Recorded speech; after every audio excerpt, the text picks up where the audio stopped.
I'm here at my flip loom and I want to talk to you about pickup sticks. So this is the size I like to use. It's called the Beefy. It's like 1.5 inches wide.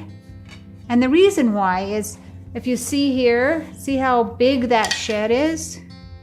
So let's say I put this pickup stick in. The shed is not as big. So I like to get as big a shed as I can. So that's why I choose this bigger pickup stick if I can. So the other thing, so here's like another example. This is, I would call that pickup stick too long.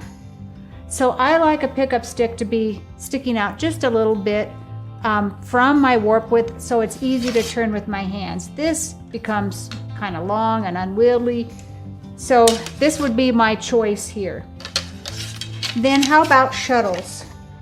I like a shuttle to be about the width of my weaving. This is slightly longer. I also have one that I like that's just an inch shorter. That's a good width for this weaving as well. And I'll tell you why. When you have this really long shuttle, like I have here, see how long that is from the width? So when you take it out of the shed, you have to take it out further because it's this long shuttle.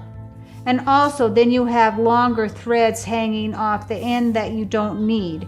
So to me, that's too long.